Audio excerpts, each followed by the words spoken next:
ನಮಸ್ತೆ ಫ್ರೆಂಡ್ಸ್, ನಂದಿ ಬ್ಲಾಗ್ಸ್ಗೆ ಸ್ವಾಗತ ಸುಸ್ವಾಗತ. ಸಮಸ್ತ ವೀಕ್ಷಕರ ಬಾಂಧವರಿಗೂ ಹೊಸ ವರ್ಷದ ಆರ್ಥಿಕ ಶುಭಾಶಯಗಳು. ಸ್ಪಂದನಾಗಿಂತಲೂ ಮಾಳು ಬೆಟರ್. ರಕ್ಷಿತಾ ಮಾತಿಗೆ ಸ್ಪಂದನ ಕೆಂಡಾಮಂಡಲ. ಮಾಳು ಹೋಗೋಕ್ಕೆ ಇವರೇ ಕಾರಣ ಅಂತ ಬಿಗ್ ಬಾಸಲ್ಲಿ ಒಬ್ರಿಗೊಬ್ರು ಮಾತಾಡಿದ್ದಾರೆ. ಏನು ಅಂತ ತಿಳಿಸ್ಕೊಡ್ತೀನಿ. ಖಂಡಿತವಾಗ್ಲೂ ವಿಡಿಯೋನಂತೂ ಪೂರ್ತಿಯಾಗಿ ನೋಡಿ ಡೀಟೇಲಾಗಿ ತಿಳಿಸ್ಕೊಡ್ತೀನಿ.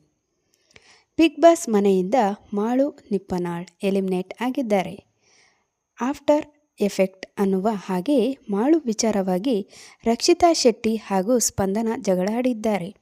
ಪರಸ್ಪರ ಆರೋಪಗಳನ್ನು ಮಾಡಿಕೊಂಡಿದ್ದಾರೆ. ಅದರ ವಿವರ ಮುಂದೆ ಇದೆ, ನೋಡೋಣ. ಬಿಗ್ ಬಾಸ್ ಮನೆಯಿಂದ ಮಾಳು ನಿಪ್ಪನಾಳ್ ಹೋಗಿದ್ದಾರೆ.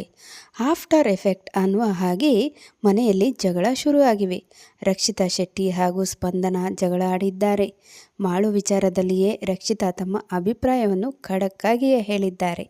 ಇದನ್ನು ಸುಮ್ಮನೆ ಕುಳಿತು ಕೇಳಿದ್ದ ಸ್ಪಂದನ ಆಮೇಲೆ ರೊಚ್ಚಿಗೆದ್ದಿದ್ದಾರೆ. ಇದರಿಂದ ಮನೆಯಲ್ಲಿ ಬಿಸಿಯಾದ ವಾತಾವರಣ ನಿರ್ಮಾಣ ಆಗಿದೆ. ಹಾಗಾಗಿಯೇ ಈ ವಿಷಯವಾಗಿಯೇ ಈ ದಿನ ಪ್ರೊಮೋ ಕಂಟೆಂಟ್ ಆಗಿದೆ. ಇದರ ಕಂಪ್ಲೀಟ್ ವಿವರ ಇಲ್ಲಿದೆ. ಸ್ಪಂದನ ಮತ್ತು ರಕ್ಷಿತಾ ಜಗಳ. ದೊಡ್ಡ ಮನೆಯಲ್ಲಿ ಜಗಳ ಕಾಮನ್ ಬಿಡಿ. ಆದರೆ ಸ್ಪರ್ಧಿ ಮಾಳು ನಿಪ್ಪನಾಳ್ ಹೆಸರಿನಲ್ಲಿ ಜಗಳ ಆಡ್ತಿರೋದು ಗಮನ ಸೆಳೆಯುತ್ತಿದೆ. ಕಾರಣ ಮಾಳು ನಿಪ್ಪನಾಳ್ ಹಾಗೂ ಸ್ಪಂದನ ಎಲಿಮಿನೇಟ್ ಆಗುವ ಹಂತಕ್ಕೆ ಬಂದು ನಿಂತಿದ್ದಾರೆ. ಮಾಳು ಹೋಗಿದ್ದು ನಿನ್ನಿಂದಲೇ. ಆದರೆ ಇದರಲ್ಲಿ ಮಾಳು ನಿಪ್ಪನಾಳ್ ಮನೆಗೆ ಹೋದರು, ಸ್ಪಂದನ ಸೇಫ್ ಆದರು. ಇದಾದಮೇಲೆ ಮನೆಯಲ್ಲಿ ಈಗ ಚರ್ಚೆಗಳು ಶುರುವಾಗಿವೆ. ಮನೆಯಲ್ಲಿರೋ ರಕ್ಷಿತಾ ಶೆಟ್ಟಿ ಮಾತನಾಡಿದ್ದಾರೆ. ಗುಣದಲ್ಲಿ ಸ್ಪಂದನಾಗಿಂತಲೂ ಮಾಳು ಬೆಟರ್ ಅಂತಲೇ ಹೇಳಿದ್ದಾರೆ. ಮಾಳು ಹೋಗಿದ್ದು ನಿನ್ನಿಂದಲೇ. ಮಾಳು ನಿಪ್ಪನಾಳ್ ಹೋಗುವ ವ್ಯಕ್ತಿನೇ ಅಲ್ಲ. ಮಾಳು ನಿಪ್ಪನಾಳ್ ಮನೆಯಲ್ಲಿ ಇನ್ನೂ ಇರ್ತಾ ಇದ್ದರು. ಆದರೆ ಮಾಳು ಹೋಗಿರೋದು ಬೇರೆ ಯಾರಿಂದಲೋ ಅಲ್ಲ, ಅದು ನಿನ್ನಿಂದಲೇ ಅಂತಲೇ ಸ್ಪಂದನ ನೇರವಾಗಿಯೇ ಇಲ್ಲಿ ರಕ್ಷಿತಾ ಶೆಟ್ಟಿಗೆ ಹೇಳಿದ್ದಾರೆ. ಮಾಳುಗೆ ಮಾತನಾಡೋಕ್ಕೇನೆ ಬಿಡದೆ ಎಲ್ಲವನ್ನೂ ನೀನೇ ಮಾತನಾಡಿದ್ದೀಯ.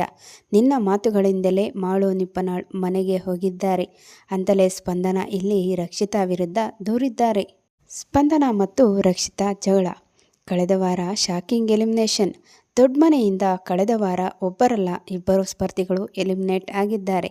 ಒಬ್ಬರು ಶನಿವಾರವೇ ಮನೆಗೆ ಹೋಗಿದ್ದಾರೆ, ಮತ್ತೊಬ್ಬರು ಭಾನುವಾರ ಮನೆ ಕಡೆ ಹೋಗಿದ್ದಾರೆ. ಈ ಇಬ್ಬರು ಸ್ಪರ್ಧಿಗಳಲ್ಲಿ ಮಾಳು ನಿಪ್ಪನಾಳ್ ಭಾನುವಾರ ಎಲಿಮಿನೇಟ್ ಆಗಿದ್ದಾರೆ. ಶನಿವಾರದ ವಿಚಾರಕ್ಕೆ ಬಂದರೆ ಸೂರಜ್ ಸಿಂಗ್ ಮನೆಯಿಂದ ಹೋಗಿದ್ದಾರೆ. ಈ ಇಬ್ಬರು ಸ್ಪರ್ಧಿಗಳ ಎಲಿಮಿನೇಷನ್ ಶಾಕಿಂಗ್ ಆಗಿದೆ. ಆದರೆ ಸ್ಪಂದನ ಮನೆಗೆ ಹೋಗುತ್ತಾರೆ ಅನ್ನೋ ಗೆಸ್ಸಿಂಗ್ ಇತ್ತು. ಆದರೆ ಅದು ಈಗ ಸುಳ್ಳಾಗಿದೆ. ಕ್ಯಾಪ್ಟನ್ ಗಿಲ್ಲಿ ಅಟ್ಟಹಾಸ. ಕ್ಯಾಪ್ಟನ್ ಗಿಲ್ಲಿ ನಟ ಮನೆ ಮಂದಿಗೆ ವಿಲನ್ ಥರ ಫೀಲ್ ಆಗ್ತಿದ್ದಾರೆ. ಕ್ಯಾಪ್ಟನ್ ಆಗುವ ಮೊದಲು ಕಾಮಿಡಿ ಮಾಡಿಕೊಂಡು ಇದ್ದಿರೋದು ಗೊತ್ತೇ ಇದೆ. ಆದರೆ ಕ್ಯಾಪ್ಟನ್ ಆದರೂ ಅಷ್ಟೇನೆ ಬಿಡಿ, ಗಿಲ್ಲಿ ಸೀರಿಯಸ್ ಅಲ್ವೇ ಅಂತ ಎಲ್ಲರೂ ಅಂದುಕೊಂಡಿದ್ದರು. ಆದರೆ ಗಿಲ್ಲಿ ನಟ ಕಂಪ್ಲೀಟ್ ಚೇಂಜ್ ಆಗಿದ್ದಾರೆ. ಇಡೀ ಮನೆಯಲ್ಲಿ ಎಲ್ಲರಿಂದಲೂ ಕೆಲಸ ಮಾಡಿಸುತ್ತಿದ್ದಾರೆ. ಕೆಲಸದ ವಿಚಾರದಲ್ಲಿ ಅಶ್ವಿನಿ ಗೌಡ ಅವರನ್ನು ಬಿಟ್ಟಿಲ್ಲ ಅಂತಲೇ ಹೇಳಬಹುದು. ನೋಡಿದ್ರಲ್ಲ ಬಿಗ್ ಬಾಸ್ ಮನೆಯಲ್ಲಿ ಯಾವ ರೀತಿ ಮಾಳುಗೋಸ್ಕರ ಜಗಳ ಅನ್ನೋದು ಆಯಿತು ಅಂತ. ಇನ್ನೊಂದು ಹೊಸ ವಿಡಿಯೋ ಜೊತೆ ನಿಮ್ಮೊಂದಿಗಿರ್ತೀನಿ. ಅಲ್ಲಿವರೆಗೂ ನಮ್ಮ ನಂದಿ ಬ್ಲಾಗ್ಸ್ನ ವೀಕ್ಷಿಸ್ತಾ ಇರಿ. ವೀಕ್ಷಿಸಿದವರೆಲ್ಲರಿಗೂ ಧನ್ಯವಾದಗಳು.